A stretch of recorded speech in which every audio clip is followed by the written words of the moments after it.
Oke.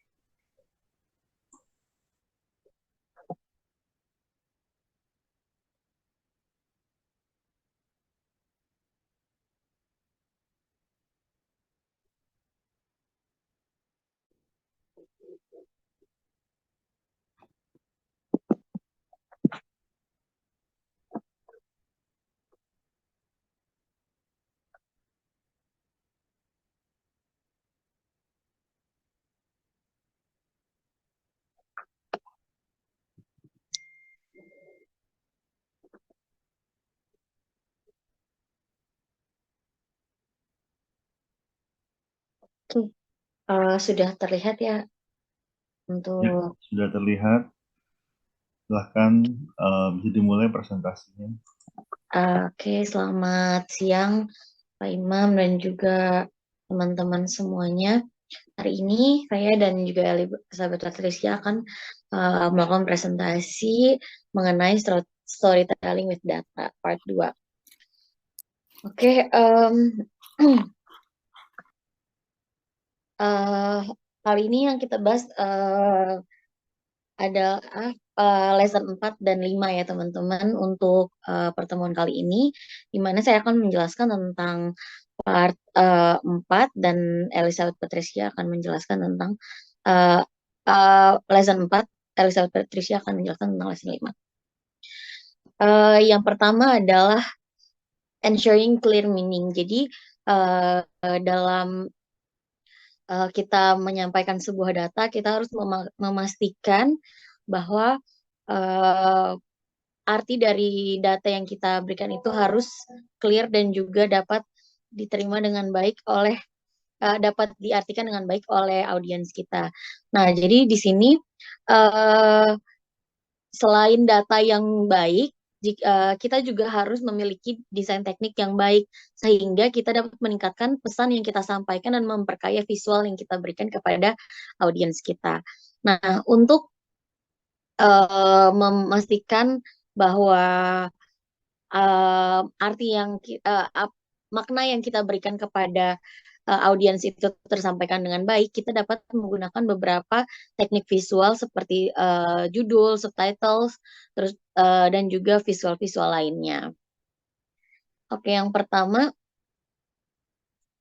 kita harus membuat judul yang memvisualisasikan judul dengan baik ya, di mana uh, a good headline atau headline dan juga subtitle dalam visualisasi data itu dapat memberikan peluang yang baik untuk memulai pengalaman audiens secara positif. Jadi di mana ketika kita dari awal membuka sebuah data yang diberikan atau lebih banyaknya kita mengakses infografis ya, itu biasanya dari awal kita akan melihat terlebih dahulu apa sih tentang apa sih data ini dan juga apa sih isi dari data ini, dan itu biasanya dapat kita lihat dari headline dan juga subtitlenya. Selanjutnya tentang headline, di mana headline yang baik itu adalah headline yang menurut buku Hart ini, di mana headline yang baik itu yang menjawab apa yang akan kita lihat di data ini, apa yang akan kita dapatkan setelah melihat data ini, di mana ketika kita membuat headline itu lebih sebaiknya kita menggunakan kata yang singkat dan juga langsung gitu. Jadi jangan sampai itu memberikan sebuah pertanyaan tambahan kepada audiens, karena ketika misalnya headlines kita itu memberikan atau memicu pertanyaan, itu ada kemungkinan kita akan kehilangan fokus dari audiens itu sendiri. Jadi nanti instead of dia langsung memahami apa yang ada di uh, data apa yang ada di infografis kita, tapi itu akan memberikan distraction lain kepada audiensnya. Nah, berikut ini adalah guideline untuk basic guideline ya untuk membuat sebuah headline. Dimana yang pertama adalah gunakan bahasa yang jelas dan ringkas dalam membuat judul atau headline, sehingga audiens itu tidak perlu terlalu banyak leads, terlalu banyak arti dari atau memberikan kemungkinan untuk misleading kepada audiens. Yang kedua adalah jelaskan dengan sejelas-jelasnya apa yang disajikan pada infografis atau data yang diberikan. Contohnya, kalau kita memberikan data tentang misalnya data penjualan tahunan, ya jangan terlalu banyak, atau terlalu sedikit yang ditaruh di headline. Cukup diberikan secara jelas. Contohnya misalnya data penjualan data penjualan produk Sprites misalnya pada tahun 2015 sampai 2020 misalnya, seperti itu. Jadi memang judulnya itu benar-benar menggambarkan apa yang ada di data tersebut. Selanjutnya adalah tempatkan judul di atas datanya. Jadi sejajar di sisi kiri da, di sisi kiri dari atau di sisi kiri dari data tersebut. Kenapa? Karena kalau kita pertama kali ngelihat sebuah data, pasti kita atau sebuah file itu pasti kita melihat di bagian atasnya dulu kan. Kita lihat apa sih ini, tentang apa sih ini, pasti ada di bagian atasnya. Jadi si headline itu dapat mewakilkan data tersebut. Selanjutnya buatlah headline itu dia harus horizontal ya. Jadi jangan nyampe menurun ke bawah gitu, atau apa namanya dimiring-miringin. Kalau bisa itu lurus, dan juga lebih tebal, dan juga fontnya kalau bisa lebih besar sedikit dibandingkan subtitle dan juga tulisan-tulisan lain, baik itu tulisan yang ada di datanya itu, sehingga uh, headline-nya ini bisa pop up dan juga menjadi first eye trackball ya. Jadi kalau mis kalau misalnya kita pertama kali ngelihat data, itu yang pertama kali langsung terlihat kepada kita itu adalah headline-nya. Selanjutnya untuk pembuatan headline, sebisa mungkin hindari akronim atau singkatan dalam judul. Jadi contohnya nih, misalnya kita mau mem, kita mau memberikan headline kepada sebuah data yang contohnya BBM gitu.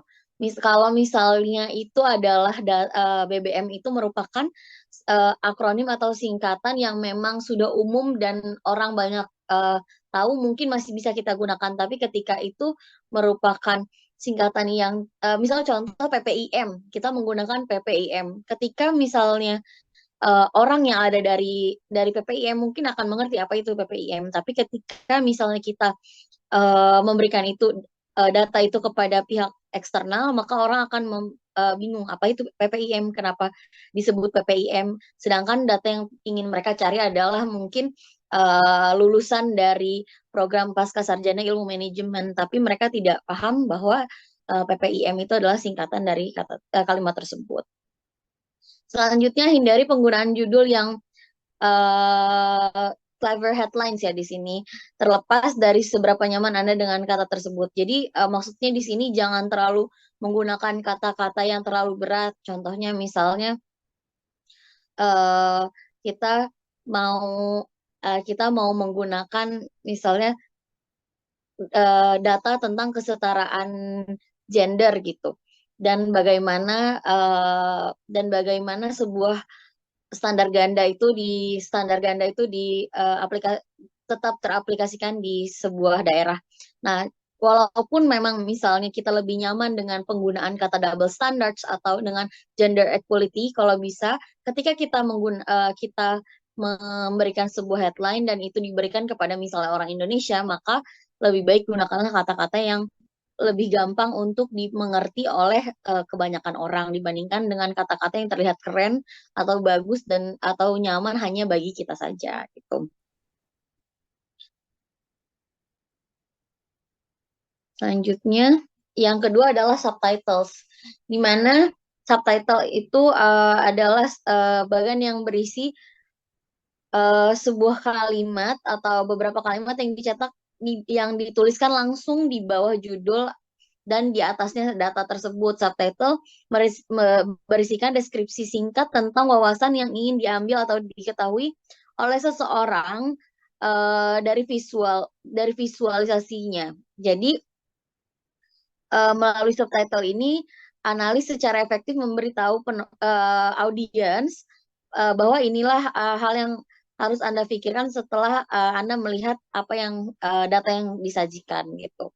Jadi ketika tadi kita melihat kita misal tadi di headline kita tahu oh apa ini datanya ini tentang apa secara garis besar, di subtitles ini dijelaskan secara detail kira-kira apa sih isi dari data tersebut gitu. Secara konklusi biasanya ya isinya. Basic guideline untuk membuat subtitle ini yang pertama adalah sertakan subtitle pada setiap bagian yang Anda buat. Jadi jangan satu judul itu jangan satu judul itu ada 10 bagian misalnya, tapi yang diberikan subtitle hanya satu bagian. Maka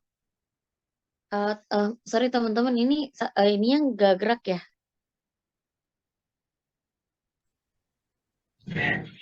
Di subtitle kan?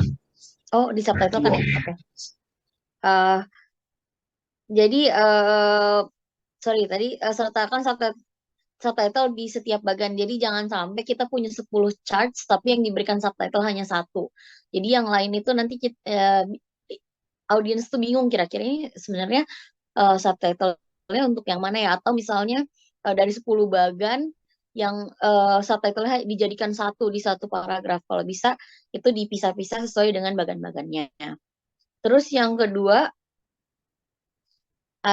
tulis subtitle Anda dalam bahasa yang sederhana yang secara ringkas menyampaikan wawasan yang harus diketahui oleh audiens dari charts yang kita buat. Jadi kalau bisa menggunakan kata-kata yang mudah dimengerti sehingga ketika memang bukan orang dari orang yang paham mengenai keilmuan tersebut tetap bisa memahami data yang diberikan. Selanjutnya hindari pernyataan kosong secara intelektual dan juga subtitle Anda dalam subtitle. Jadi kalau bisa ketika kita membuat subtitle itu ada hal-hal yang penting untuk disampaikan saja. Selanjutnya tempatkan subtitle di tepat di bawah judul atau di atas, tadi ya udah dijelasin di atas. Terus itu juga kalau bisa ketika kita membuat subtitle itu jangan lebih besar dari headline-nya. Jadi kalau bisa dengan apa namanya font yang normal dan juga dapat untuk dibaca dengan jelas oleh audiens. Selanjutnya hindari penggunaan akronim sama seperti tadi. Kalau misalnya memang kita mau membuat akronim, usahakan di depan ketika kita melakukan pengulangan kata, baru kita bisa menggunakan akronim tersebut. Tapi kalau misalnya tidak, upayakan untuk menulis dengan jelas apa yang mau kita katakan gitu. Selanjutnya adalah highlighting message visually. Jadi selain kita membuat judul yang baik, kita juga harus membuat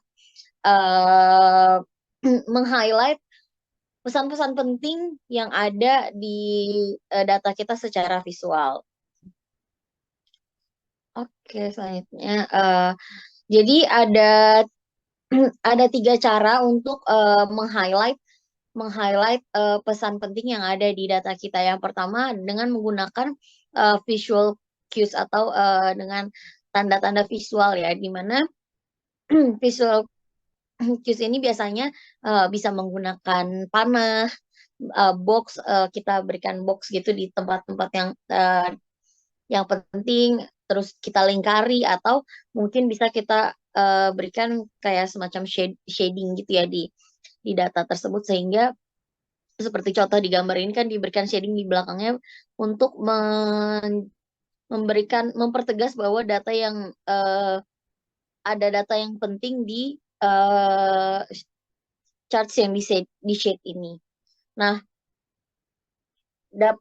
ini dapat memberikan tambahan visual yang membuat selain melihat headline, biasanya hal ini juga dapat menarik audiens untuk melihat secara langsung data yang penting tersebut.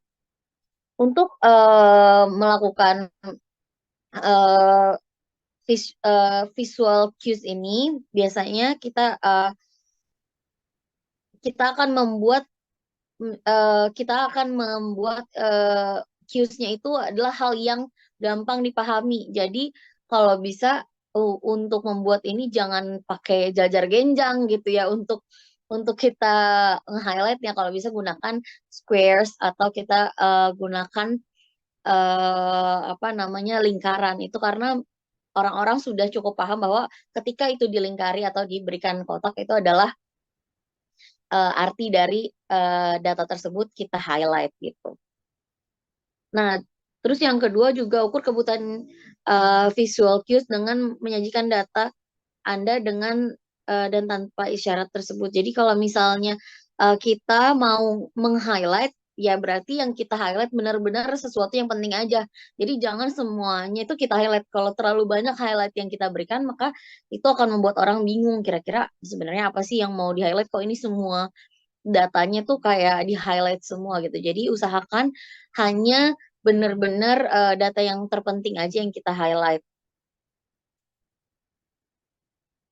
Selanjutnya,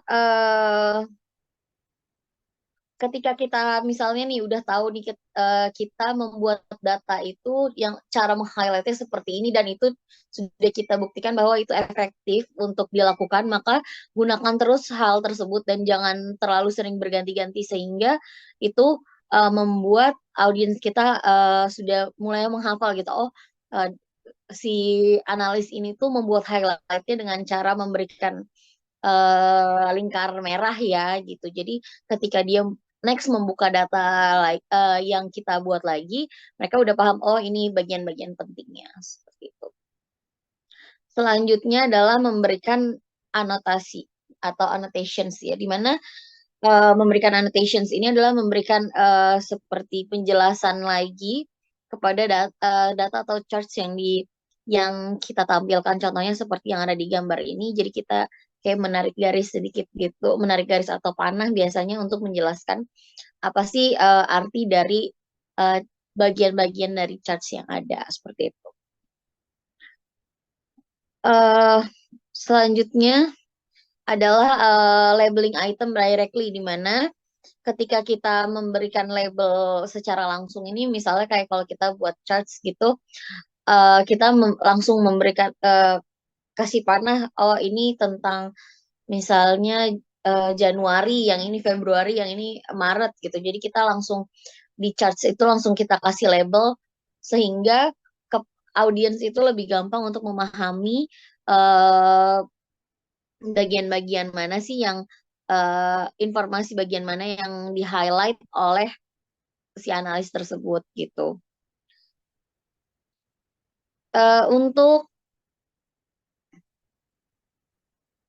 Untuk memberikan label secara langsung ini, kita usahakan untuk langsung ada di samping atau pada data yang kita highlight tersebut ya. Jadi jangan upayakan untuk tidak menggunakan legends. Legends kan ya kalau di maps gitu, biasanya di peta gitu, di bawahnya ada legendsnya gitu yang menjelaskan misalnya titik-titik ini artinya apa, terus itu garis merah artinya apa, garis biru artinya apa. Nah itu kalau bisa ketika kita memberikan labeling secara langsung kepada sebuah data, itu usahakan tidak lagi menggunakan legends.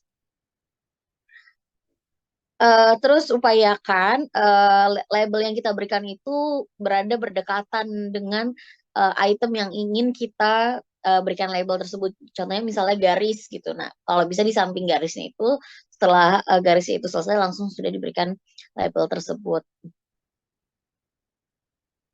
Terus juga kalau bisa ketika kita memberikan label secara langsung ini jangan terlalu panjang kata-katanya, jadi kayak cukup inti dari apa yang digambarkan oleh item tersebut aja gitu.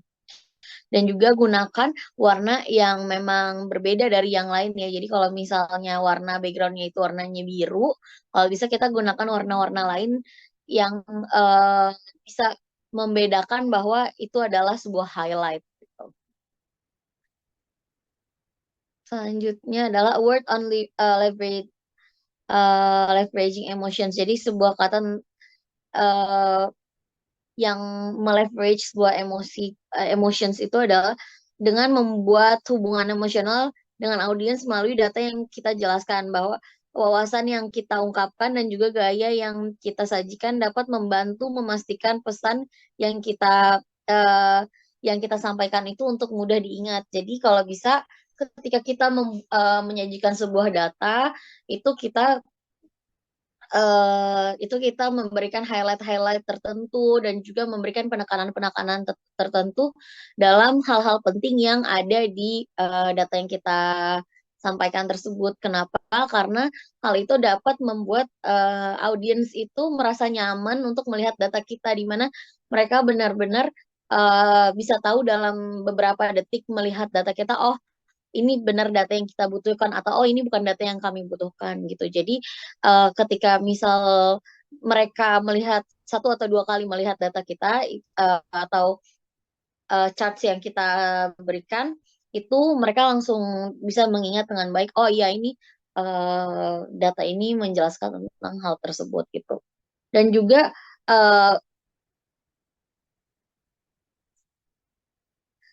kalau bisa tadi sama seperti yang ada di labeling itu atau di highlighting itu, dimana kalau bisa ketika kita itu memberikan sebuah highlights, subtitle ataupun sebenarnya desain secara keseluruhan dari sebuah presentations atau visualisasi data itu, kalau bisa kita gunakan sesuatu yang konsisten gitu. Jadi ini sama seperti desain pada umumnya, ketika misal kita memberikan sebuah desain yang konsisten, maka orang akan dengan gampang melihat, oh data ini itu dari analis ini ya, misalnya gitu. Jadi kita dapat lebih gampang diingat oleh audiens yang kita miliki. Contohnya kayak di Tirto ID atau di Kumparan, itu kan style desainnya itu kita sudah cukup paham ya, kira-kira oh ini nih stylenya Tirto nih, ini stylenya Kumparan nih gitu. Jadi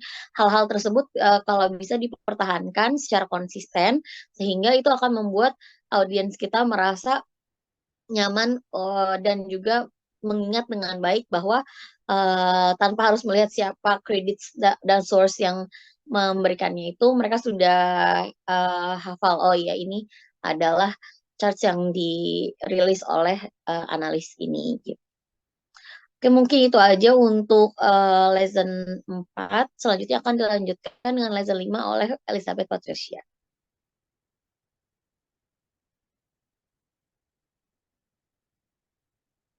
Jadi untuk selanjutnya ada part 5 season 5. Yang itu di sini ada visual police.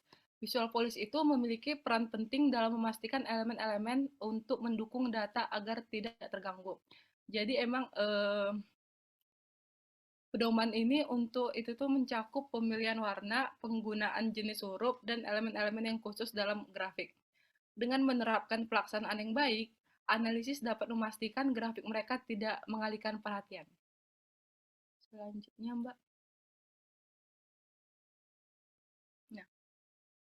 Nah, warna seringkali menjadi data pertama yang mata kita tangkap dalam visualisasi. Penting untuk memperhatikan pengaruh warna terhadap persepsi audiens serta pengaruhnya terhadap warna lainnya. Analisis harus menciptakan visualisasi yang harmonis dengan memilih warna secara bijaksana. Untuk melakukannya, penting untuk memahami beberapa konsep dasar tentang warna. Di sini yang pertama konsep dasarnya itu adalah nuansa. Nuansa itu memikirkan nuansa sebagai warna dominan suatu objek. Sebagai contohnya itu kita mikirin nuansa langit yang cerah pas siang hari. Pasti terpikirkan oleh kita itu warnanya itu biru gitu kan. Jadi emang secara teknis nuansa didefinisikan sebagai derajat di mana stimulus dapat dijelaskan sebagai serupa atau berbeda dengan stimuli yang dijelaskan. Contohnya kayak merah, hijau, biru, dan kuning. Yang kedua ada saturasi dan nilai. saturasi warna dan nilai merujuk pada intensitas warna dalam sebuah gambar. Saturasi dan nilai itu adalah kayak rentan cahaya dari sumber ya. Dengan meningkatkan, membuat gelap atau membuat lebih terang itu, saturasi atau nilai suatu nuansa, analisis dapat menciptakan berbagai tingkatan warna yang saling berpadu dengan baik. Yang ketiga itu ada roda warna. Roda warna menggambarkan spektrum warna primer, sekunder, dan tersier. Yang keempat ada warna primer. Nah, warna merah, biru, dan kuning ini adalah 3 warna premier pada roda warna. Jadi semua warna lain itu berasal dari warna merah, biru, dan kuning. Jadi warna premier ini tuh tidak dapat terbentuk dari kombinasi warna lainnya. Yang selanjutnya ada warna sekunder dan tersier. Hijau, orange, dan ungu itu termasuk yang warna sekunder. Jadi yang hijau, orange, ungu ini terbentuk gara-gara adanya warna premier yang tadi, yang merah, biru, kuning. Jadi hijau, orange, ungu ini terbentuk karena adanya campuran-campuran warna premier. Yang keempat itu membedakan warna dalam alat-alat. Warna dapat ditentukan dengan berbagai cara. Jadi setiap alat visualisasi data memungkinkan analisis untuk mengidentifikasi, memilih, dan memodifikasi data. Nah, di sebelah kanannya ini ada model-model warna, salah satunya RGB.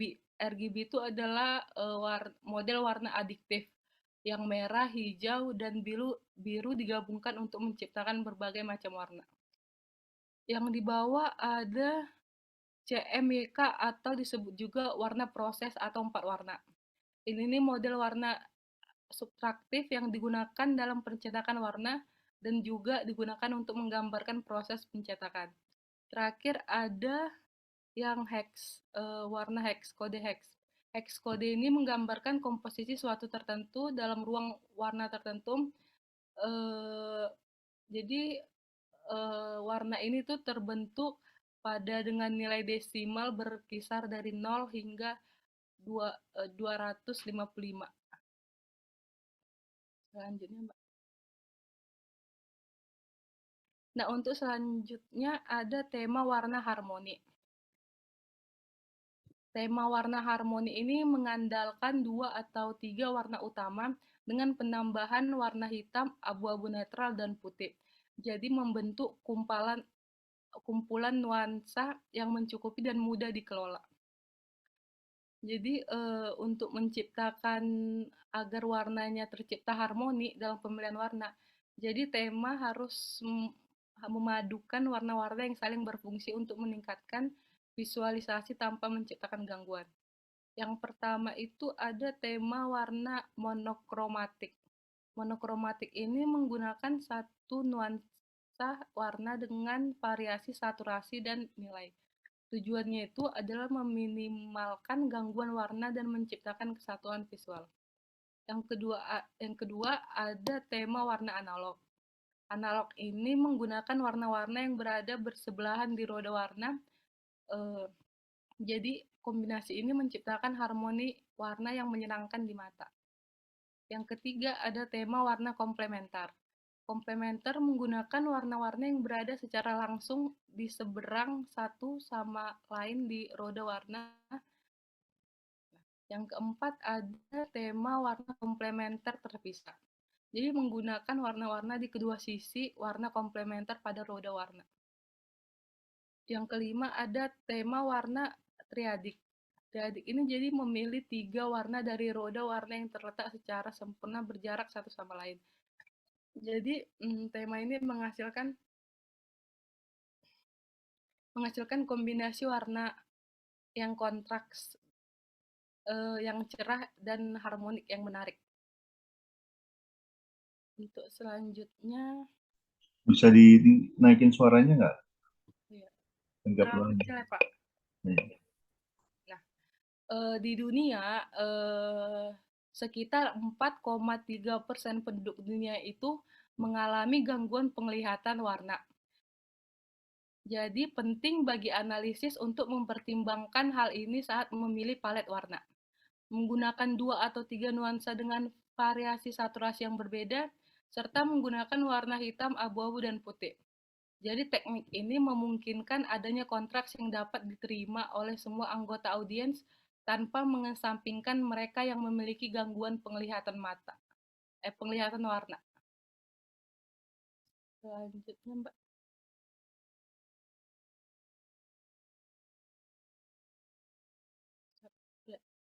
Selanjutnya, Mbak Putih.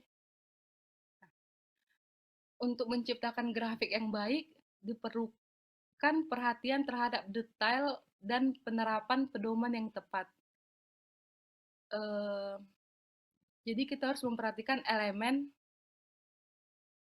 yang ditempatkan dalam grafik yang akan mempengaruhi pemahaman audiens terhadap visual tersebut. Elemen pertama yaitu adanya huruf atau font. Jadi pemilihan huruf dalam grafik ini untuk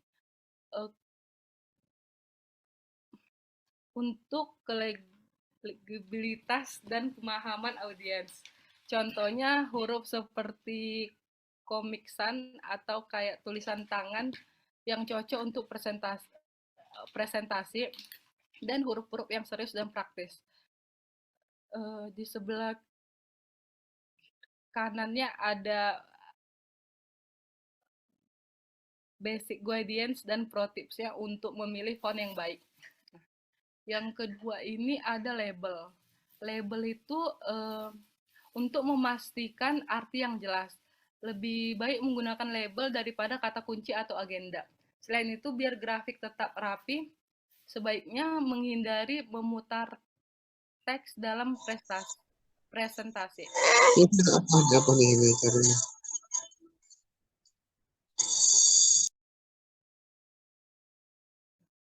Yang ketiga ada garis. Baik itu lurus atau melengkung, garis harus sederhana dan bebas dari gangguan. Menghindari bayangan, efek 3D, garis putus-putus, dan garis titik-titik. Jangan menggunakan penanda data pada garis, karena hal tersebut akan menarik perhatian pada titik data tersebut dengan mengabaikan tren garis. Yang keempat ada elemen-elemen grafik lainnya. Dalam merancang grafik, analisis harus memilih gambar dan icon yang disampaikan emotik autentik, menghindari foto stok orang dan clip art. Selain itu, penempatan yang konsisten dari elemen-elemen grafik dan penggunaan ukuran yang sama untuk grafik di seluruh presentasi akan meningkatkan persepsi visual audiens. Itu selanjutnya, Mbak.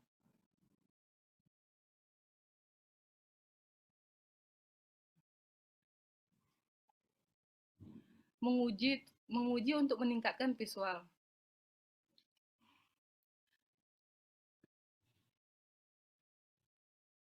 Grafik adalah representasi dari wawasan yang hidup dan berkembang. Jadi setiap informasi baru dan reaksi dari audiens dapat membantu memberikan masukan dan meningkatkan desain grafik. Untuk itu, analisis sebaiknya melakukan 3 tes penting pada grafik mereka secara berkala. Uji yang pertama itu ada uji Spartan. Uji Spartan itu adalah menghapus elemen yang tidak perlu pada grafik. Yang kedua ada uji Peak. Uji Peak itu memperhatikan kemana mata tertuju pada grafik. Yang keempat ada uji Collage. Itu adalah menunjukkan grafik kepada rekan kerja yang tidak familiar dengan proyek dan memeriksa apakah mereka memahami makna dari visual tersebut. Selanjutnya, Mbak Putih.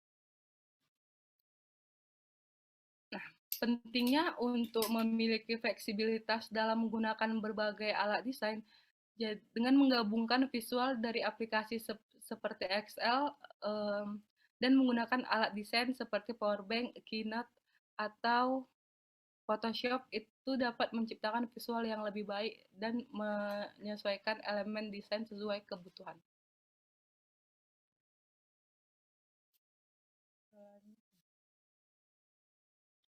Selanjutnya, Mbak. Sekian dari presentasi kami hari ini. Terima kasih, Pak. Oke. Sebentar. Kayaknya ada satu lesson lagi bukan sih yang lesson ke-6? Nggak ini ya, nggak masuk ya? Lesson ke-6-nya nggak masuk di silabus sih, Pak. Oke, ya udah kalau gitu. Mungkin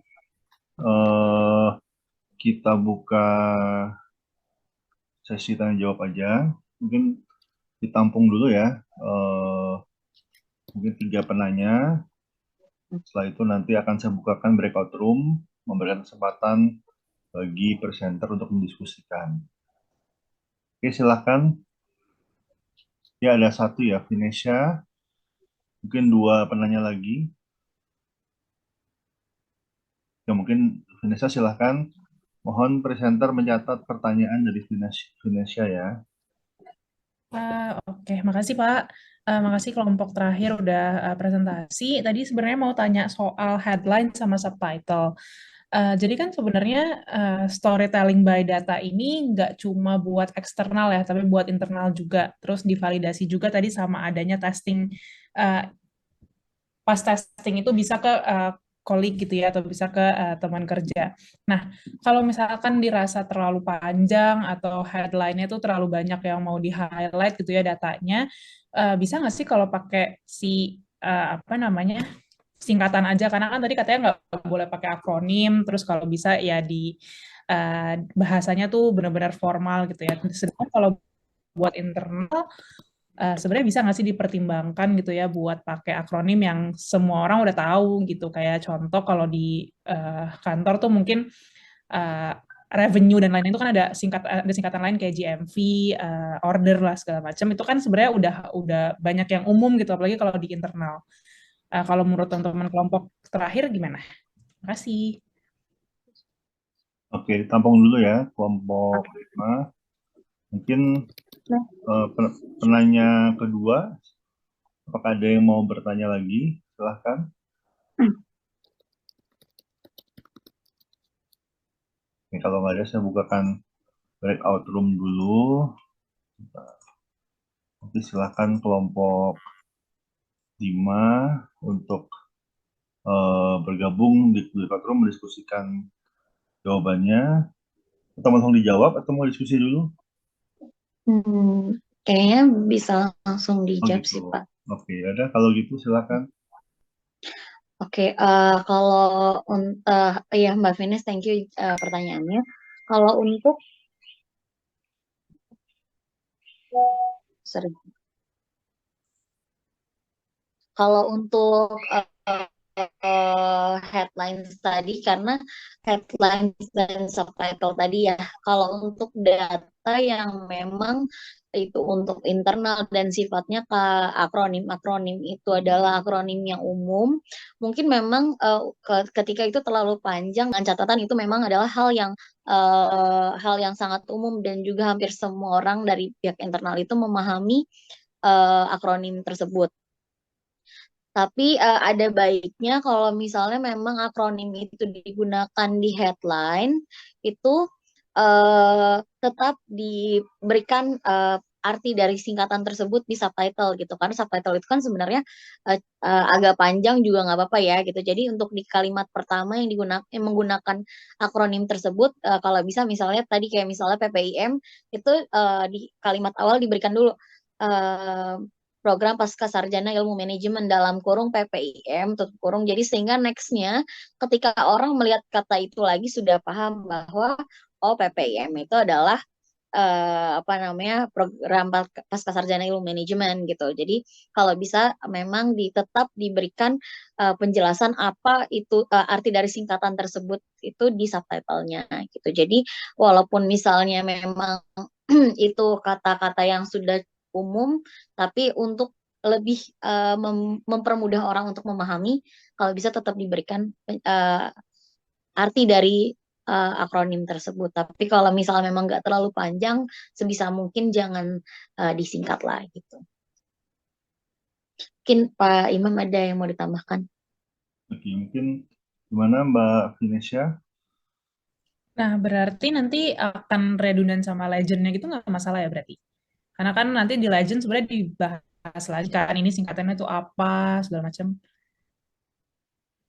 Sebenarnya kalau untuk legend itu sendiri biasanya dia bukan memberikan apa namanya, tidak jarang sih yang menjelaskan arti dari singkatan-singkatan itu. Justru kalau legend itu dia malah berbentuk singkatan karena memang legend itu kan sifatnya dia singkat ya, nggak terlalu panjang gitu. Jadi ketika kita sudah memberikan arti pengertian dari singkatan itu di subtitle, kita justru di legend tinggal memberikan misalnya tadi kayak misalnya GDP gitu, warna merah itu GDP, warna biru itu misalnya BEP, misalnya seperti itu. Jadi nggak perlu terlalu panjang lagi kita jelasin di legend gitu. Oke, ya betul ya, kalau sudah dijelaskan singkatannya di apa, di subtitlenya atau di headline-nya, ya nggak usah diulang lagi di legend. Memang eh, betul bahwa storytelling itu ya visualisasi data kita itu bisa untuk internal, bisa untuk eksternal. Dan menurut saya lebih baik dipisahkan gitu. Jadi kalau memang Anda sedang membuat untuk internal, ya apa namanya, tadi kita membuat sebuah visualisasi data, storytelling kita. Kalau audiensnya berbeda, pasti story-nya pun juga berbeda sebetulnya kan. Jadi bisa jadi apa namanya, mungkin datasetnya sama, tapi bagaimana kita menyampaikan ke pihak internal ya. Jadi mungkin kalau untuk pihak internal mungkin nggak terlalu, mungkin apa namanya, eh, penekanan pada kejelasan ya, bagaimana kita menyampaikan informasi secara jelas. Sedangkan kalau mungkin eh, polesan-polesannya itu justru ketika kita ingin menjadikan infografis kita sebagai konten yang kemudian bagaimana menarik attention ya dari eksternal gitu, apakah melalui klik, share dan seterusnya. Jadi tapi intinya memang storytelling ini bisa untuk ke dalam, yang memang untuk apa namanya, internal ya, bisa juga untuk eksternal untuk menjadi konten yang dari situ kita bisa mendapatkan optimisasi ya, search engine optimization, konten dengan menjadikan infografis kita sebagai konten. Makanya kebanyakan apa namanya ya, news media ya sangat menggunakan infografis tadi sebagai konten untuk menarik apa namanya, untuk menarik attention tadi gitu. Apalagi di sosial media gitu ya. Ya mungkin pertanyaan kedua silahkan. Ada yang mau bertanya lagi? Oke, ada Mbak Elmira dan Mas Ridwan. Mbak Elmira terlebih dahulu. Dan Mbak Dianti juga. Oke, kita tampung aja dulu. Silahkan, Mbak Elmira. Iya, makasih kesempatannya Pak Imam. Tadi mau tanya yang terkait harmonic color themes ya. Tadi kan ada macam-macam tuh, ada monokromatik, terus ada analogus, ada komplementari gitu ya. Nah itu Kak, maksudnya penggunaannya untuk seperti apa ya, teknis penggunaannya masing-masing. Tadi kayak masih kurang clear sih saya apa Oke, yang itu color scheme-nya masing-masing ya. seperti apa. Oke. Makasih. Oke, terima kasih Mbak Elmira. Ditampung dulu, mungkin Mas Ridwan selanjutnya. Oke, terima kasih kesempatannya. Pertanyaan saya kebetulan mirip-mirip sama Mbak Isti atau bukan dengan warna. Jadi dari penggunaan warna-warna tadi, intinya gimana menurut pandangan teman-teman kelompok kalau warna itu disesuaikan sama keadaan orang yang buta warna? Karena kebetulan saya kayaknya punya mungkin buta warna, tapi saya nggak pernah naik langsung sih. Dan kalau saya cari tahu teorinya, orang yang buta warna itu kan ada macam-macam ya. Ada yang benar-benar nggak bisa melihat warna sama sekali, hanya penglihatannya itu putih, hitam, abu-abu. Ada yang hanya bisa melihat warna tertentu, warna ini, warna ini, warna ini. Tapi rata-rata selama dia bukan buta warna yang sangat parah, dia seenggaknya masih bisa melihat warna biru. Nah, menurut saya itu menarik sekali dan mungkin gimana ya?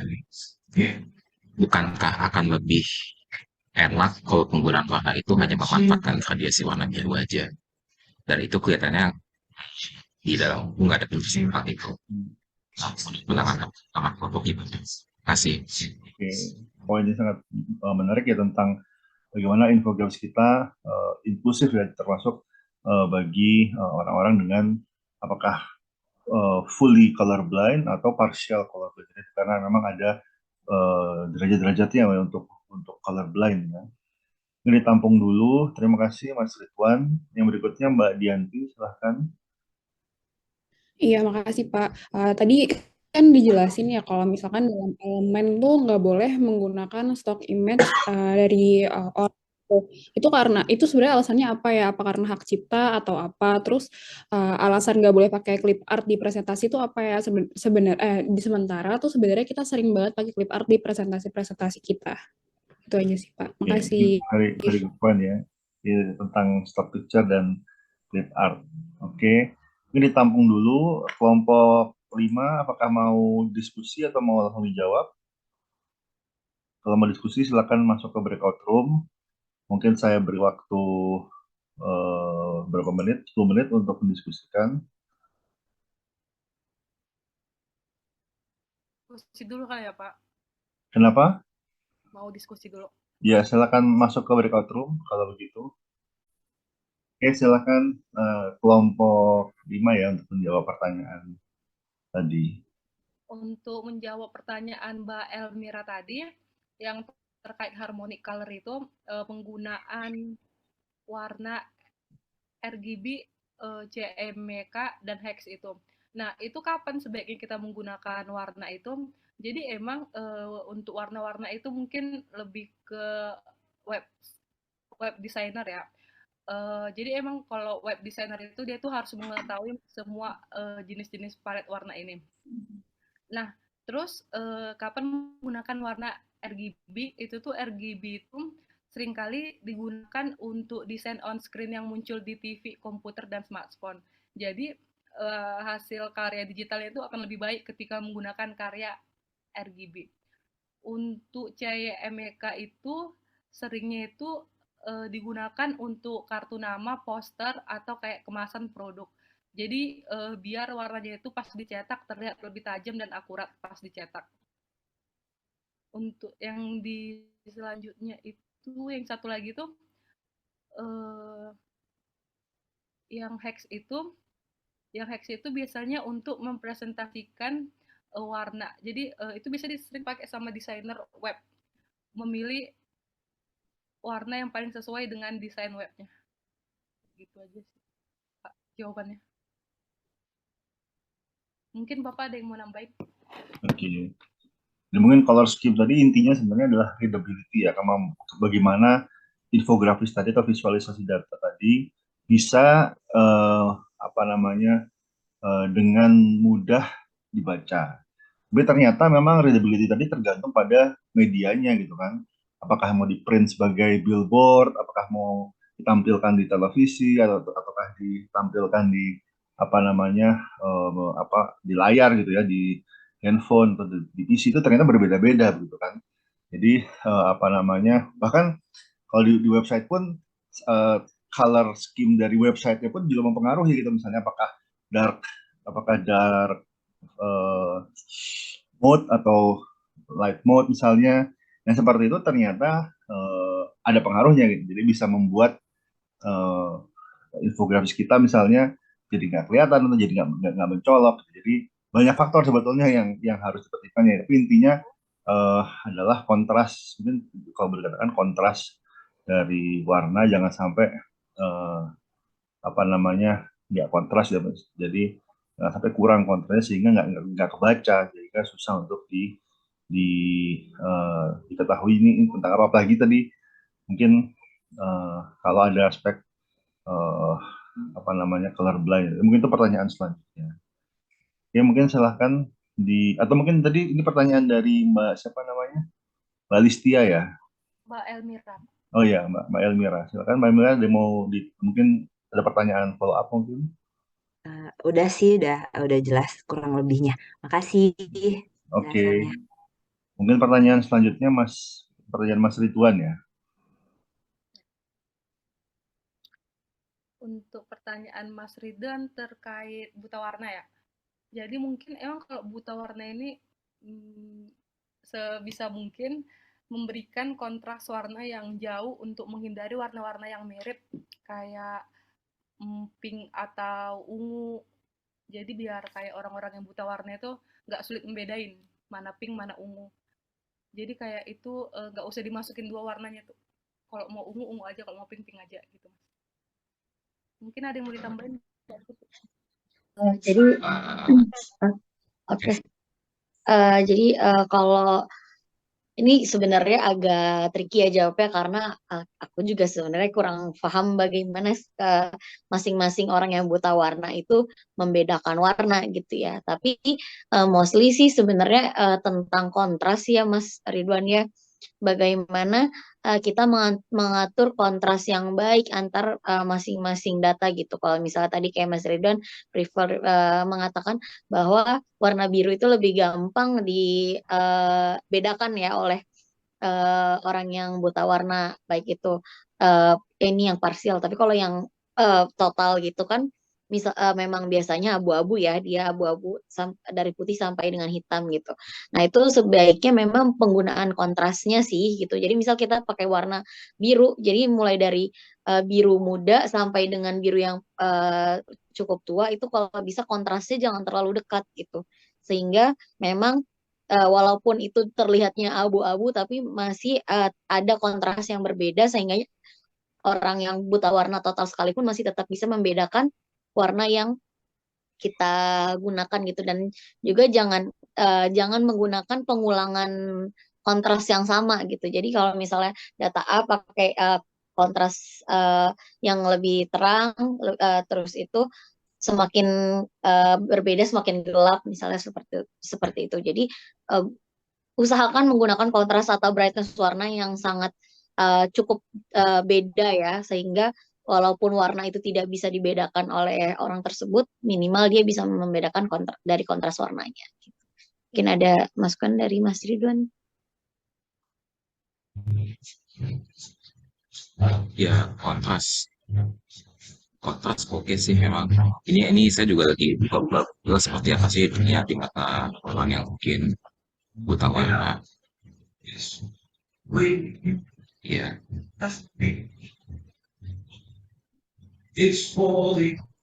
Ya itu jawabannya oke sih. Makasih teman-teman kelompok 5 mungkin Pak Imam. Oke, jadi dia saya juga lagi cari.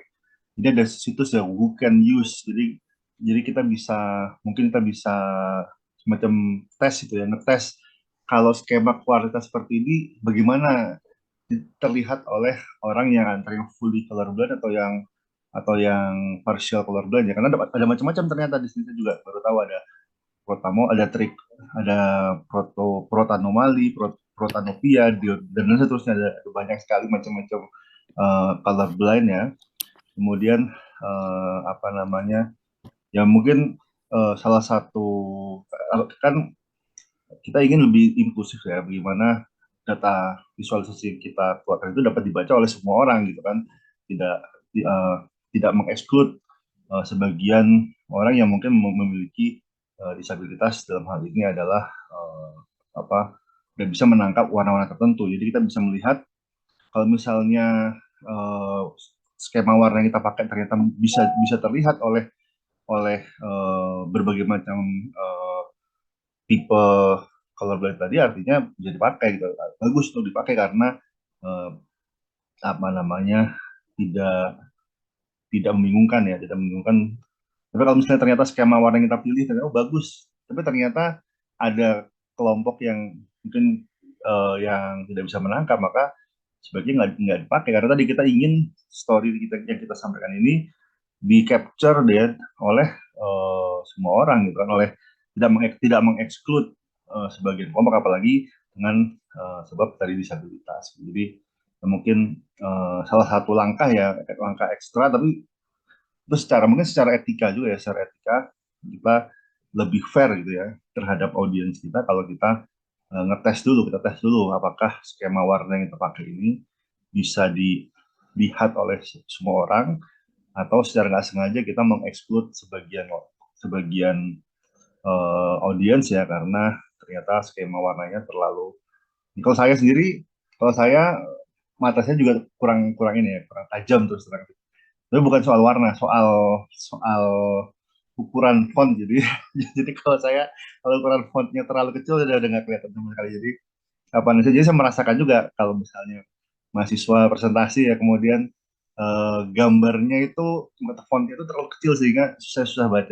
Jadi ya apa namanya, intinya ketika kita melakukan visualisasi ya kita ingin agar selama masih bisa melihat ya, selama apa selama masih bisa melihat, kita bisa berharap apa namanya, visualisasi kita bisa ditangkap. Bahkan kalaupun yang tidak bisa melihat sekalipun, yang benar-benar apa namanya, tunanetra ya, kita bisa menggunakan alternatif teks gitu, sehingga orang-orang yang tunanetra dengan alternatif teks tadi bisa mengetahui sebenarnya gambar kita tentang apa gitu. Jadi apa nama itu termasuk bagian dari inklusifness, bagaimana misalnya orang-orang dengan disabilitas, terutama misalnya tunanetra tadi ya, masih bisa memahami konten kita ini tentang apa, karena ada teks yang saya nggak tahu, kayaknya bisa dibacakan gitu, bisa dibacakan secara otomatis gitu ya. Jadi mungkin beberapa accessibility feature gitu ya,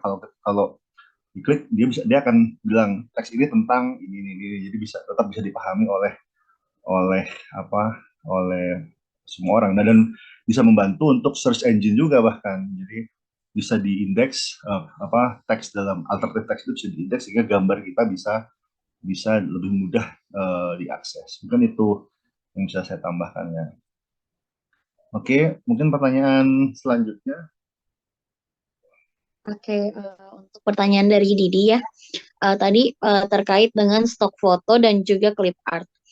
Nah, kalau untuk stok foto ini berdasarkan buku yang rujukannya itu bahwa menghindari itu sebenarnya bukan stok foto yang dihindari, tapi stok foto milik orang lain yang dihindari, sehingga itu mengurangi kredibilitas dari data yang kita sajikan gitu. Kalaupun memang terpaksa kita memberikan stok foto dari data dari kepemilikan orang lain, usahakan untuk selalu menggunakan source gitu. Jadi berikan apa namanya, source itu dari mana gitu, foto tersebut, apakah dari Google ataukah dari mana.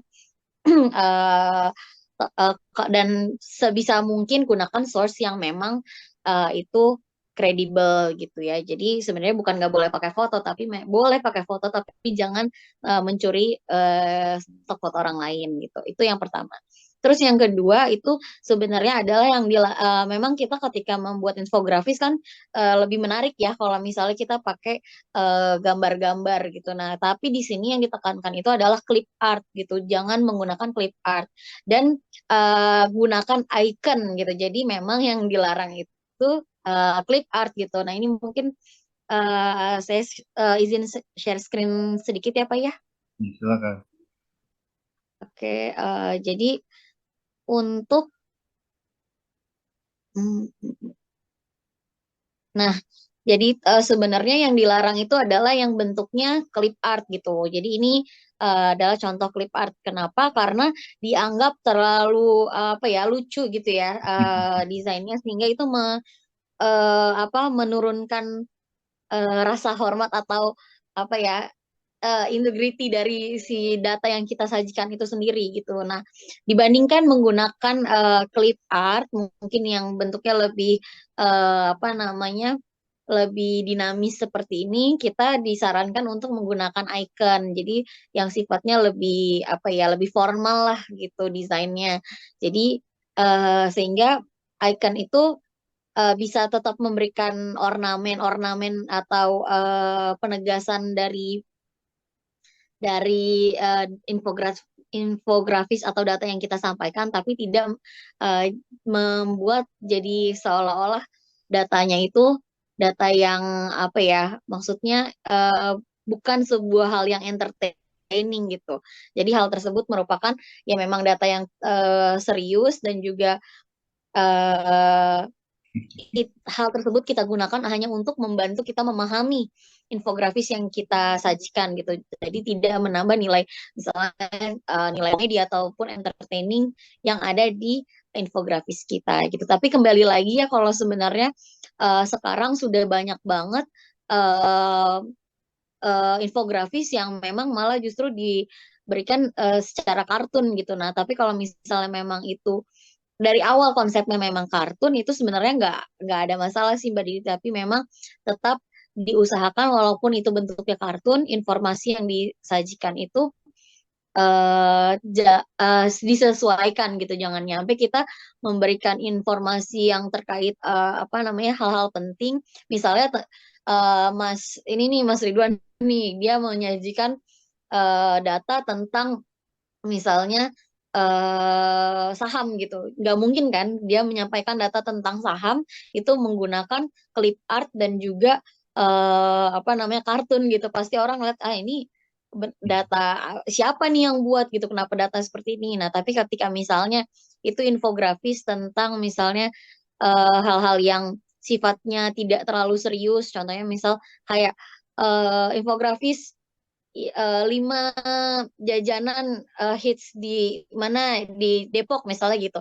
Itu sebenarnya kan tetap infografis ya, info yang disampaikan kan, data yang real disampaikan kan gitu oleh ini. Tapi memang sifatnya tidak formal gitu. Jadi itu masih bolehlah kita menggunakan mungkin lebih banyak kartun-kartun. Tapi ketika misalnya data yang kita sampaikan itu sifatnya formal, yaitu tadi sebaiknya jangan menggunakan clip art dan lebih diusahakan untuk menggunakan icon kalau memang itu sangat dibutuhkan gitu.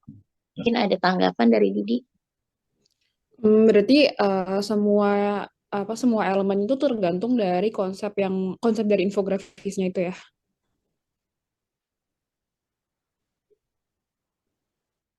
Gimana? Ini sorry gimana sorry Didi tadi apa namanya macet-macet gimana Di? Berarti semua elemen-elemen yang tadi dijelasin itu tergantung dari si konsep infografisnya itu sendiri.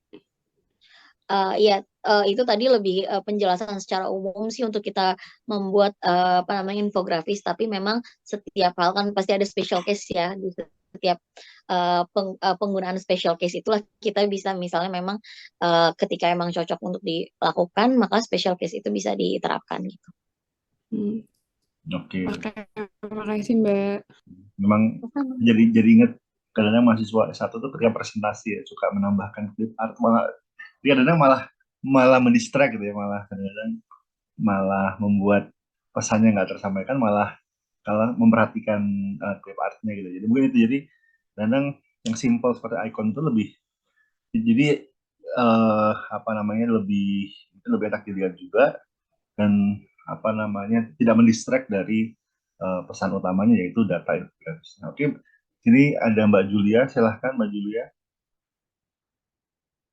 Iya Pak, mau nambahin mungkin tadi tentang yang colorblind.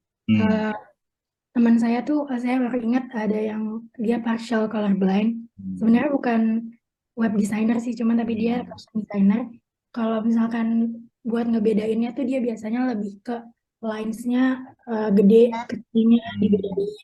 Terus habis itu bentuk-bentuknya juga, jadi emang kontrasnya dibentuk sama font atau line-nya gitu. Terus juga biasanya kalau dia milih color-nya itu tuh dia kayak jabarin dulu satu-satu yang mana yang beda banget baru dia pakai gitu. Oke. Jadi bisa jadi ya dengan keterbatasan color blend itu malah jadi lebih bagus.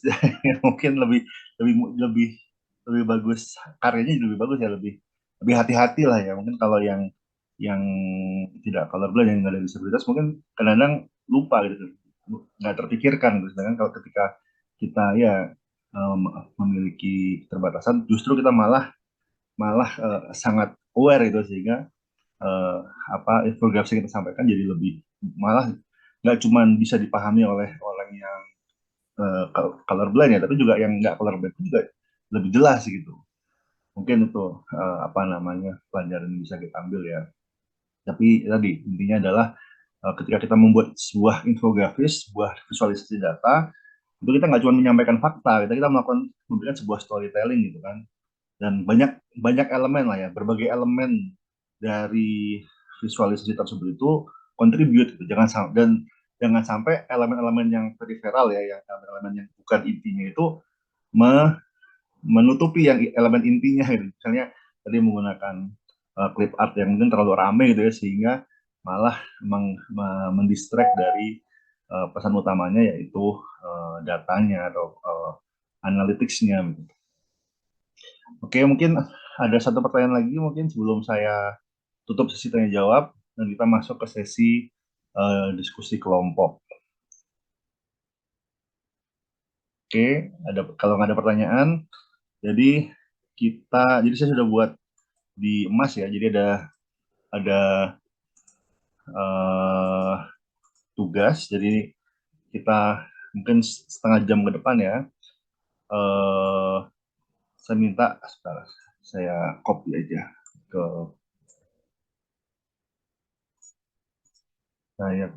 chat. Oke, jadi tugas kelompok untuk pertemuan 13 ini adalah mencari satu infografis atau visualisasi data terkait pemasaran digital sebuah produk dan jasa yang menurut Anda menurut kelompok Anda ya, memenuhi 6 lesson dari kriteria storytelling menurut Hart. Jadi langkah pertama cari satu infografis yang menurut kelompok Anda memenuhi kriteria tersebut. Kemudian lakukan reverse engineering dan diskusikan mengapa infografis tersebut memenuhi kriteria Hart dan juga kira-kira bagaimana Anda dapat menerapkan konsep storytelling serupa untuk konteks pemasaran digital yang berbeda. Jadi cari satu infografis yang menurut Anda memenuhi kriteria Hart, kemudian diskusikan sebenarnya elemen-elemen dari infografis tadi ya, misalnya penggunaan warnanya, kemudian tentang fontnya, tentang gambarnya, kemudian kontrasnya dan seterusnya. Jadi dievaluasi, kemudian mungkin di reverse engineering kira-kira kalau Anda diminta untuk membuat infografis yang lain, bagaimana Anda bisa belajar dari infografis yang menurut Anda sudah memenuhi 6 lessons tersebut. Oke. Ada pertanyaan sebelum masuk ke breakout room?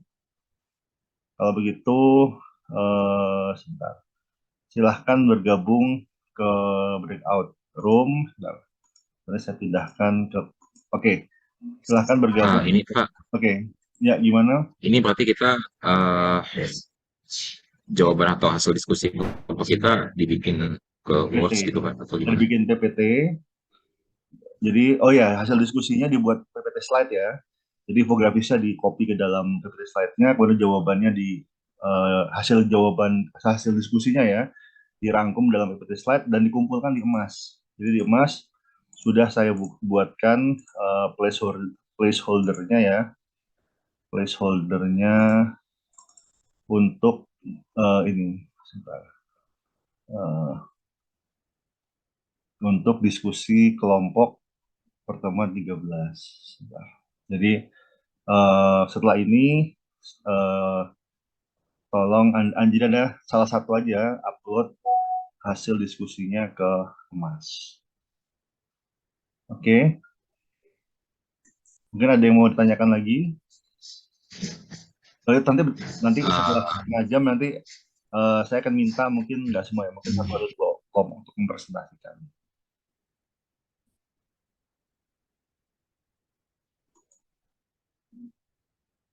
Gimana? Oke, ada yang mau bertanya lagi? Mungkin silahkan bergabung ke breakout room masing-masing ya. Sudah saya buka. Oke, selamat datang kembali di main room ya. Oke, jadi sudah 30 menit dan sudah saya beri tambahan waktu.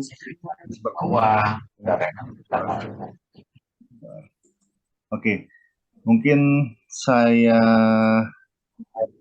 random dulu ya, saya pilih kelompok 1 dan kelompok 4. Oke, mungkin kelompok 1 terlebih dahulu. Silahkan dipaparkan, nggak usah panjang-panjang ya, mungkin 5 menit, sekitar 5 menit aja. Untuk kurang dari 5 menit juga nggak apa-apa. Hasil diskusinya untuk kelompok 4 nanti saya summarize. Oke, silakan kelompok 1. Izin share ya, Pak. Ya, silakan.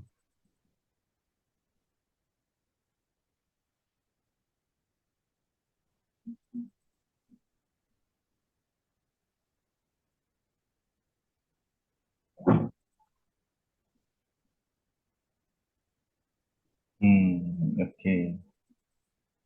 Ini diceritakan sedikit ya, infografisnya tentang apa, kemudian baru masuk ke pertanyaan yang itu.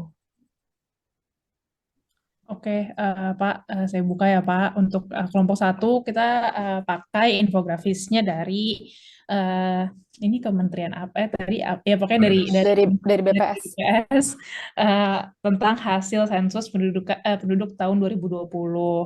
Nah, kenapa kita pilih ini sebenarnya karena kalau kita ngelihat emang masuk ya ke kriteria yang tadi udah dijelasin dan dipaparkan sama Hart gitu. Nanti penjelasan detailnya akan sama teman-teman juga. Tapi kalau so far sebenarnya tentang apa sih infografisnya, yang pasti adalah profil penduduk di Indonesia, mulai dari jumlahnya berapa gitu ya, ini udah langsung bisa kelihatan di highlight besar gitu ya, jumlah penduduk di 2020 tuh ada berapa orang, terus kemudian yang komposisinya gitu ya berdasarkan generasi, terus kemudian sebaran penduduk Indonesia berdasarkan wilayahnya, dan sama info-info tambahan di sebelah kiri itu kayak laju pertumbuhannya, terus kemudian usia produktifnya ada berapa, dan persentase penduduk lansianya berapa, sampai ke rasio jenis kelamin. Ya lanjut, bisa dilanjutkan oleh Dita dan Riana. Oke. Kalau dari yang pertama itu ada picture scene with brain. Jadi di sini dari yang tadi infografisnya udah dilihat itu banyak part yang emang bisa bikin yang lihat tuh mudah nginget gitu, kayak misalnya font yang besar pada si jumlah penduduknya gitu, yang artinya dia meng-highlight si informasi tersebut. Kemudian dari visual formnya itu banyak penggunaan warna-warna yang kontras, kayak misalnya tadi penggunaan di pie chart-nya itu kan per pembagian generasinya dia warnanya beda-beda dan warnanya cukup mencolok gitu yang dipakai. Kemudian juga dari sophisticated use of contrast-nya dia ada penggunaan size, terus warna dan shape yang kontras juga, yang mungkin bisa menarik buat audiensnya. Kayak misalnya penggunaan merah untuk misalnya meng-highlight angka presentasenya tiap generasi gitu. Jadi dengan ukuran yang beda-beda gitu. Dan juga ada gambar yang digunakan untuk kayak merepresentasikan tiap generasi di pie chart-nya. Nah, selanjutnya bisa dilanjut, Riana. Kemudian answering clear meaning. Jadi di infografisnya itu ada headline khas untuk menggambarkan judulnya, itu hasil sensus penduduk 2020 yang dituliskan dengan ukuran fontnya yang besar, yang terus ada subtitle pada infografisnya untuk menggambarkan untuk menjelaskan tiap sectionnya. Contohnya yang pertama komposisi penduduk Indonesia, dan juga ada pie chart pembagian data untuk generasi yang ada annotation-annotationnya pada pie chart tersebut untuk menjelaskan tiap generasinya untuk mengenai data yang ada. Lalu ada visual police, jadi di situ di infografis ini menggunakan harmonic color theme, jadi menggunakan lebih dari 3 color untuk membedakan warna, misalnya pada pie chart tadi, dan juga untuk data persentase sebaran penduduk untuk pada warna-warna di pulaunya untuk memberikan suatu perbedaan. Untuk yang getting your story across menggunakan McCandless method, mulai dari menggunakan menggunakan headline, terus menjawab yang pertanyaan yang mungkin ada pada seperti penjelasan yang ada di sebelah kiri infografis untuk menjelaskan. Next. Oke, nextnya. Nah, kelompok kami juga diskusi untuk pertanyaan kedua, itu bagaimana sih sebenarnya untuk mengaplikasikan gitu ya si infografis ini ke konteks-konteks lain di digital marketing. Nah, kalau misalkan menurut kami gitu ya, konsep storytelling dan infografis yang udah dilakuin sama hasil sama BPS gitu ya untuk hasil sensus penduduk 2020 itu udah jelas dan lengkap. Dan sebenarnya buat kita sebagai konsumen yang lihat gitu ya, itu tuh mudah dimengerti dan mudah diingat gitu dengan fontnya tadi udah dijelasin sama teman-teman, terus habis itu dengan warna-warnanya juga. Tapi terlebih menurut kami gitu ya, infografis ini misalkan tanpa pun kita ngeliat data mentahnya gitu, itu udah bisa dipresentasikan juga sama analis kayak karena kan konsep-konsepnya si McCandless itu kan gimana cara analis itu untuk mempresentasikan, terus habis itu mulai dari kayak menjelaskan si infografisnya, terus habis itu menjelaskan hal-hal yang obvious gitu ya, atau hal-hal yang mungkin akan ditanya sama si konsumen atau sama si audiensnya kita, sampai akhirnya nanti closing dan presentasi dan lain-lainnya gitu. Nah, menurut kami sebagai kami yang bukan BPS aja gitu ya, itu sebenarnya hasil sensus penduduk itu udah cukup jelas dan bisa dipresentasikan gitu, even sama orang-orang awam menurut kami. Terus kemudian tadi dengan menggunakan ide kreatifnya, bentuknya, ukurannya, dan warna-warnanya itu kan bikin marketer tuh atau bikin nantinya ya yang pembuat infografisnya tuh jadi lebih buat audiensnya jadi lebih gampang diingat gitu karena adanya karena tadi kita udah belajar juga kayak soal manusia, otak dan lain-lainnya itu ya emang lebih mudah memahami sesuatu atau mengingat sesuatu dengan bentuk, ukuran dan warna yang kontras gitu. Makanya hasil sensus penduduk ini butuh gitu dicontoh gitu ya penggunaan font, warna dan shape-nya untuk mendukung nantinya audiens tuh gampang buat mahamin si isinya. Next, Riana, please. Oke. Nah, terus kemudian tadi berdasarkan si McCandless juga, metode McCandless gitu ya, kalau penyediaan data yang komprehensif ini bisa ngebantu untuk bikin infografis dan McCandless juga bilang gitu ya, please present something that is sebenarnya obvious gitu ya, tapi ya tetap harus dijelasin gitu ya. Nah, di situ di hasil sensus penduduk 2020 itu bahkan ditambahin juga data-data yang yang sebenarnya orang mungkin nanya gitu ya, tapi kepikiran gitu sama BPS untuk dimasukin di hasil sensus penduduk. Kayak tadi misalnya ada laju pertumbuhan, usia produktif, dan gender penduduk Indonesia. Sebenarnya kan tadi kalau ngelihat dari jumlah penduduk per generasi sama wilayah aja sudah lengkap, tapi BPS nambahin nih data-data yang mungkin akan ditanya sama orang-orang gitu. Terus kemudian yang terakhir adalah menurut kami gitu ya, pada konteks pemasaran digital marketing, infografis ini tuh perlu gitu terutama untuk menjelaskan perilaku konsumen secara digital untuk suatu brand. Kayak contoh pengukurannya itu bisa dilihat dari traffic website-nya, terus kemudian mungkin jumlah engagement-nya dia gitu ya selama di sosial media, terus profil pengguna brand-nya kayak ya umurnya berapa, terus kemudian belanjanya berapa gitu ya. Dan kalau untuk internal juga bisa ditambah hasil penjualannya itu seperti apa sih untuk periode tertentu. Sekian dari kelompok kami. Silakan Pak feedback ya. Terima kasih. Oke. Very good discussion ya. Saya lihat kali ini lagi ke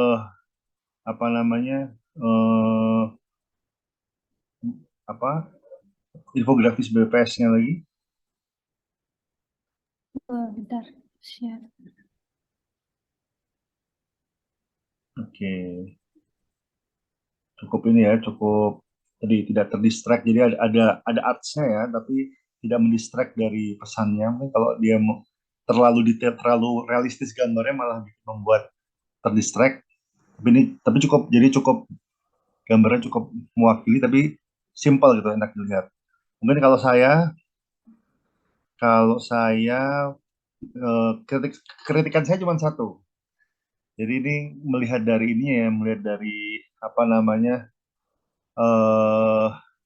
medianya ya. Kalau misalnya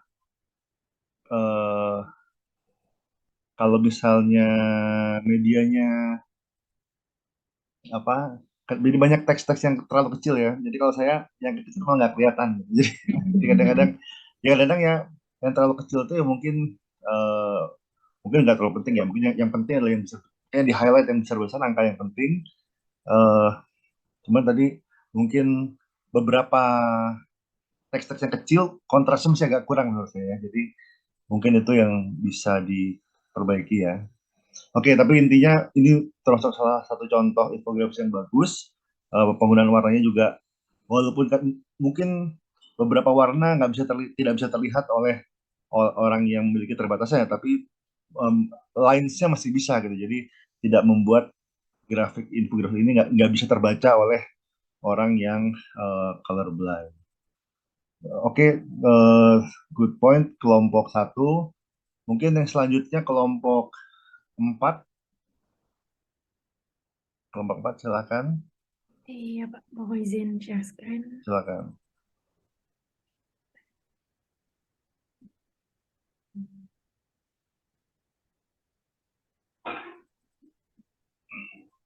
Apakah udah kelihatan?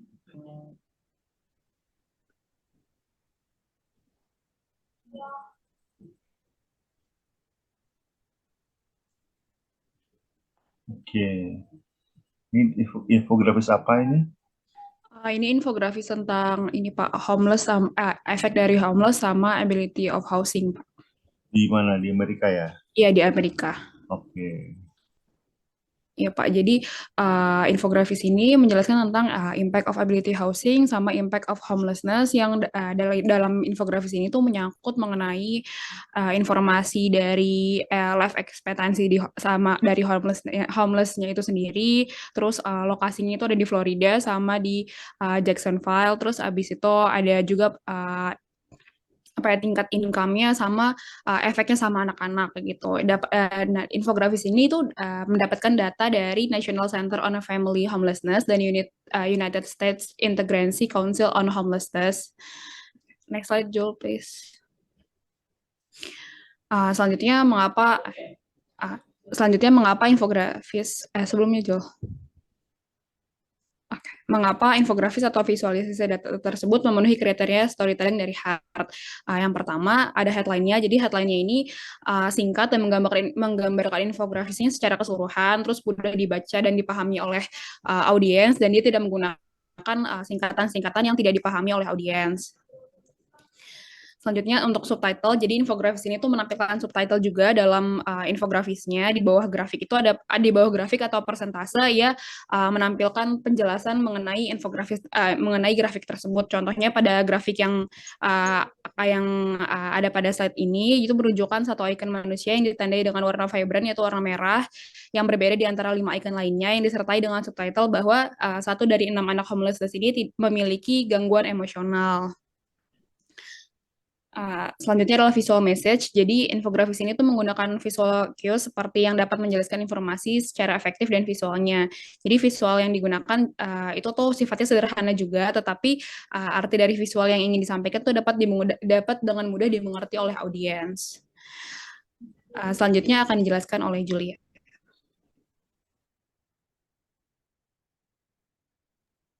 Selanjutnya untuk color juga, penggunaan warna yang dipakai, infografis ini juga pakai warna kontras yang tidak mirip-mirip, jadi mudah juga buat audiens untuk membaca informasi yang disajikan. Contohnya penggunaan warna merah pada subjudul dan juga putih pada penjelasan memperjelas perbedaan. Jadi buat audiensnya juga gampang untuk membedakan dari tulisan-tulisannya dari warnanya juga. Selanjutnya ada size dan juga font. Infografis ini juga menggunakan kontras pada pemilihan font dan juga size dari teks. Dapat dilihat bahwa mereka menggunakan font yang lebih besar untuk meng-highlight informasi-informasi yang lebih penting, dan juga menggunakan font italic atau bold untuk meng-highlight informasi lainnya. Dengan menggunakan perbedaan dari font sama size ini, informasi dapat dengan lebih mudah dibaca oleh audiens. Selanjutnya, elemen-elemen lain juga penggunaan font Grill Sans MT menggunakan infografis ini bersifat formal, tapi juga nggak kaku. Terus juga infografis ini menggunakan icon-icon untuk untuk setiap subjudulnya.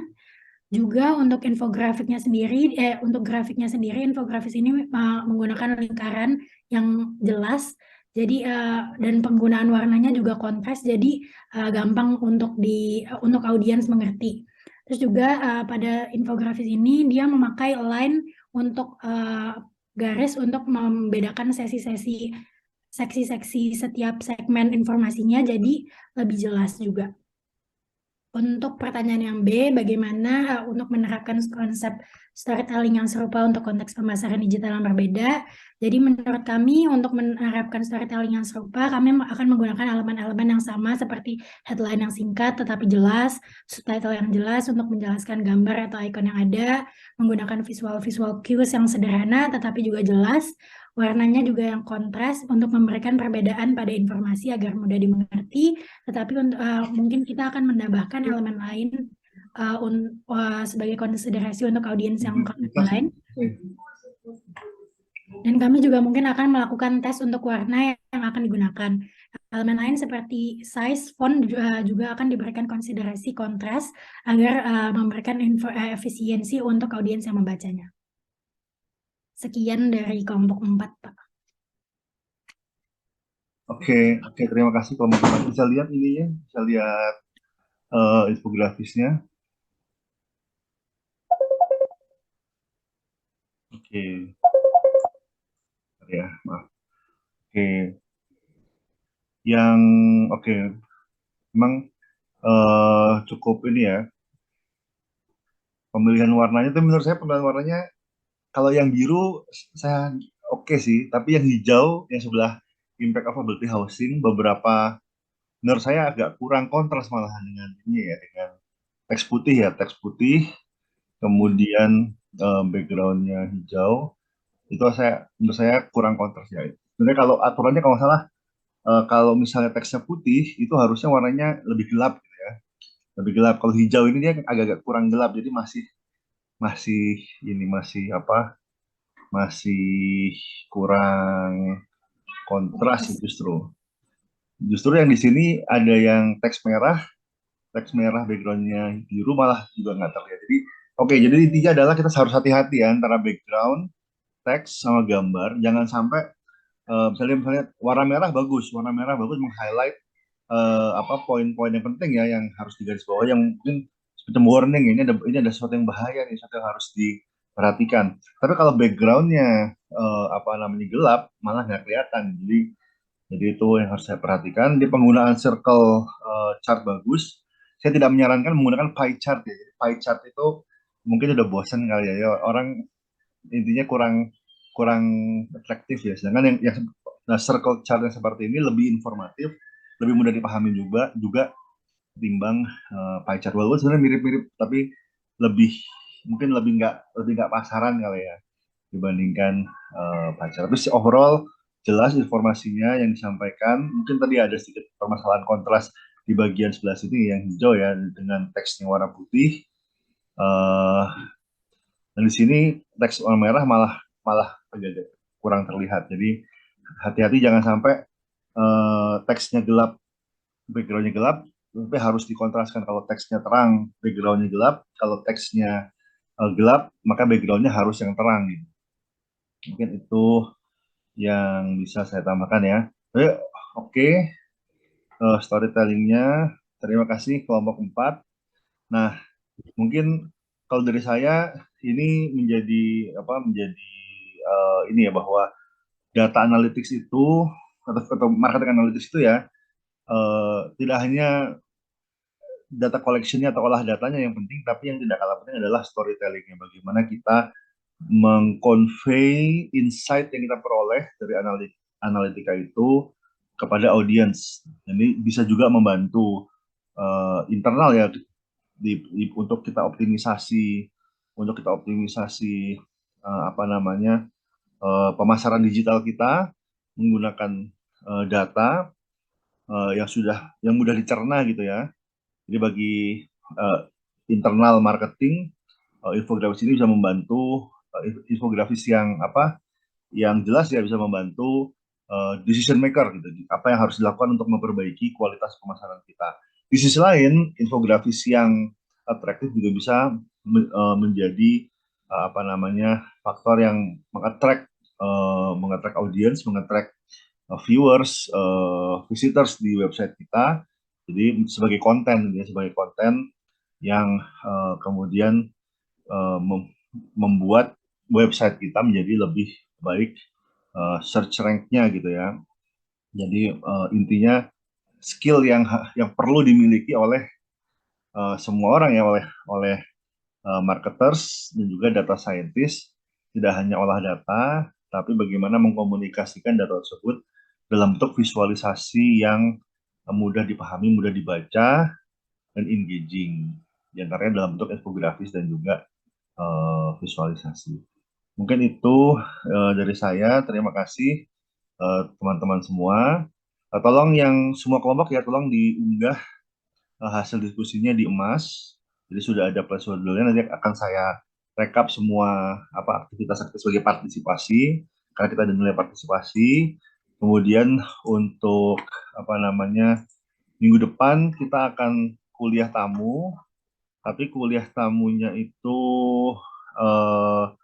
masih belum tahu, saya masih menunggu jawaban dari Prof. Adi ya, masih tentatif karena kita hanya ada 3 hari efektif, sedangkan hari Kamis dan Jumat itu libur ya. Kamis hari kebangkitan Pancasila kalau salah ya, kemudian hari Selasanya cuti bersama gitu. Jadi kita efektif tanggal 31. Jadi kalaupun misalnya ini mungkin kita ada, sedangkan tanggal 5 sudah masuk ujian ya, sudah masuk minggu ujian. Jadi kalau misalnya bisa, kemungkinan antara tanggal 29 dan tanggal 30 kemungkinan ya, di situ akan ada kuliah tamu, mungkin malam ya, tapi masih belum tahu pasti. Dari Prof. Adi, kalau misalnya ternyata di cancel kuliah tamunya, akan kita lakukan kuliah pengganti untuk sesi terakhir ya, menggunakan kalau salah revisiting Google Analytics gitu. Mungkin itu saja dari saya. Terima kasih banyak. Sampai ketemu minggu depan. Selamat sore. Assalamualaikum warahmatullahi wabarakatuh. Waalaikumsalam. Oke, Terima kasih, sama-sama. Mas. Terima kasih, Pak. Oke, saya meeting ya. Terima kasih semuanya.